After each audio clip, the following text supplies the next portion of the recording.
Now, at the end of today's show, I will once again call out Stephen Jones for what is either just misinformation or outright lying with his latest comments on the salary cap, so make sure you tune in for that. But first, I want to hear your confidence level overall in the Cowboys front office. Scale it for me from 1 to 10. 1's the low number, 10 is the high number.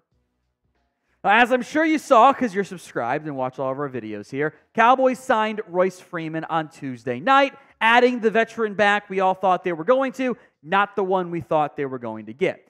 They missed on the first wave of free agency, and then had been pretty heavily linked to players like Dalvin Cook and Ezekiel Elliott. And I don't know for certain if this will end up being the case, but a very real chance that the addition of Freeman takes the Cowboys out of the running for Ezekeiel Elliott, because now there's a bit of a numbers game going on here with the Cowboys running back room. Rico Dowdle, Deuce Vaughn, Royce Freeman, Malik Davis, Hunter Lipke, Snoop Connor. That's 6 running backs if we include the fullback as part of that conversation. You're going to draft somebody, so that's 7 backs. And the other main area that you're going to run into here is special teams has to be a contributing factor for RB at least 3, 4 for sure, if not even 2. Dowdle, Freeman, Davis, Lipke, Connor have helped on special teams in the past.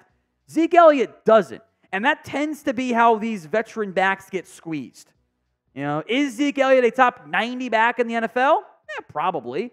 But RBs 60 to 120 have to help on special teams. Zeke doesn't do that. There's also this note from Clarence Hill of the Fort Worth Star-Telegram saying Freeman's presence likely removes any chance of bringing back 2-time leading rusher Ezekiel Elliott to the Dallas Cowboys. Elliott, who played last year with the New England Patriots, being cut by the Cowboys, had shown interest in coming back.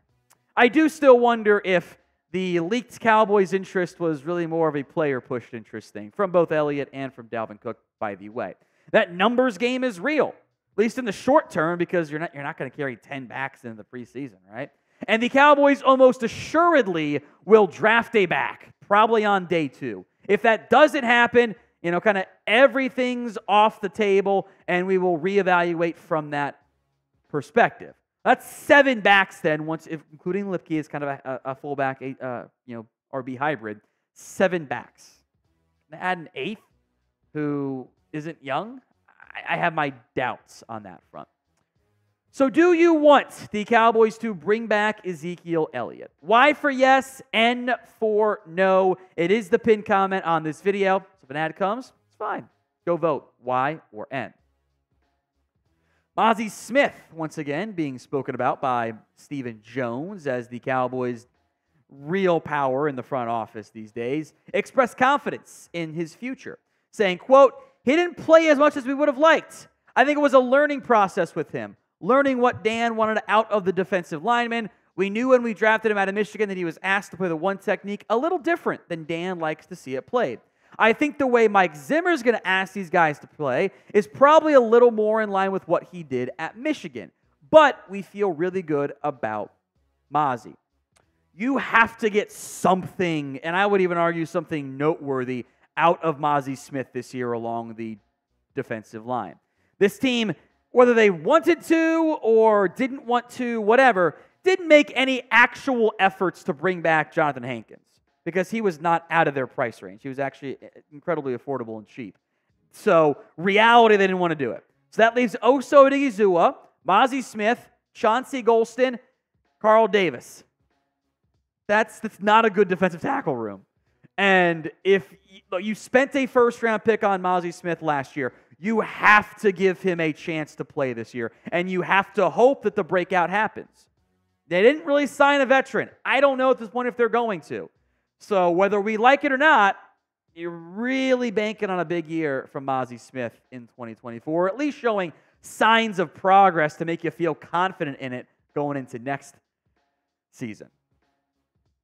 Today's show is made possible by Prize Picks. Get in on the basketball playoff action up to 100 times your money on Prize Picks.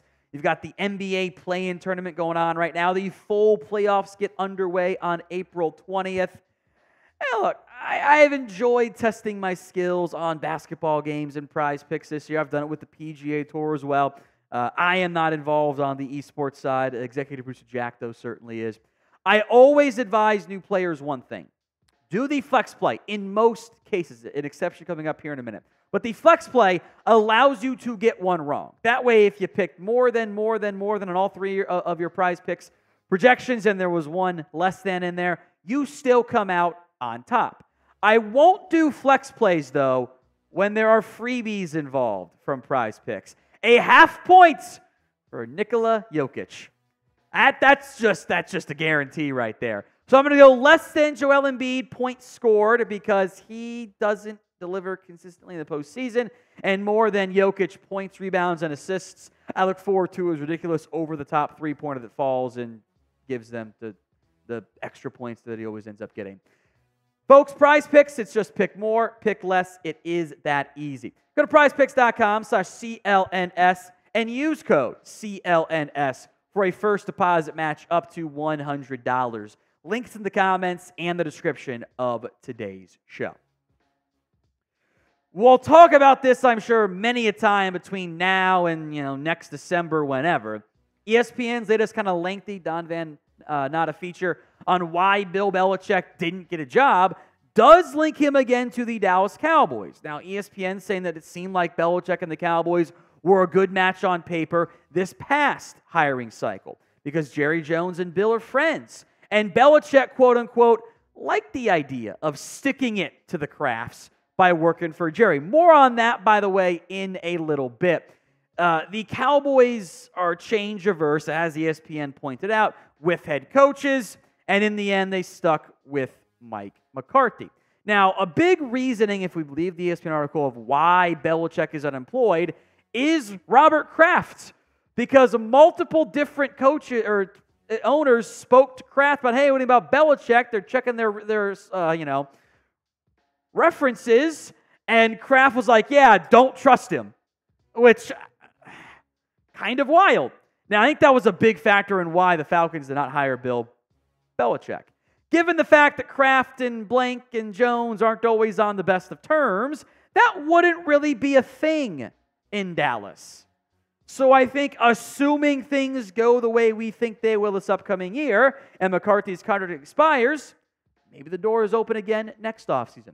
Here's what ESPN wrote on Belichick. Quote, he is believed to be biding his time until next January for openings on teams he has told confidence he would be interested in coaching. And it's 3 NFC East teams: the Dallas Cowboys, Philadelphia Eagles, and the New York Giants. A source who spoke with a longtime friend of Belichick said the friend wonders if the coach will have another opportunity. I don't think Bill Belichick will ever be a head coach again in the National Football League, the friend said, unless it's for Jerry Jones. Well, you bet your bottom dollar this won't go away in the offseason. That this is not going to be a thing that is put to the side, much like that conversation, head coaching conversation, the Sean Payton stuff until he got hired again. This will be a constant storyline, whether we'd like it or not. So what do you think is the percent chance that Bill Belichick is the Cowboys head coach in 2025? Go ahead and sound off for me in the comment section of today's show. The big thing for me is, what is the Cowboys' 2025 status?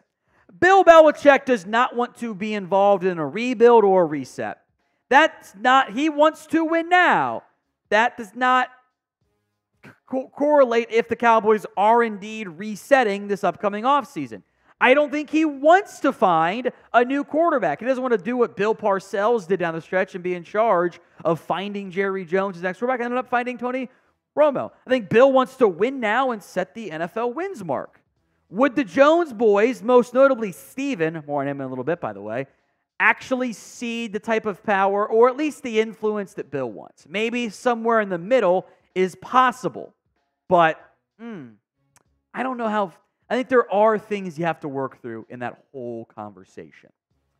Now, our goal for April, really before the draft, if I'm being honest here, because we're going to crush it during the draft, is 500 subs. We're halfway there with about a week to go, just under halfway, I should say. So those are rookie numbers. We got to pump those numbers up. Hit that sub button for me right now.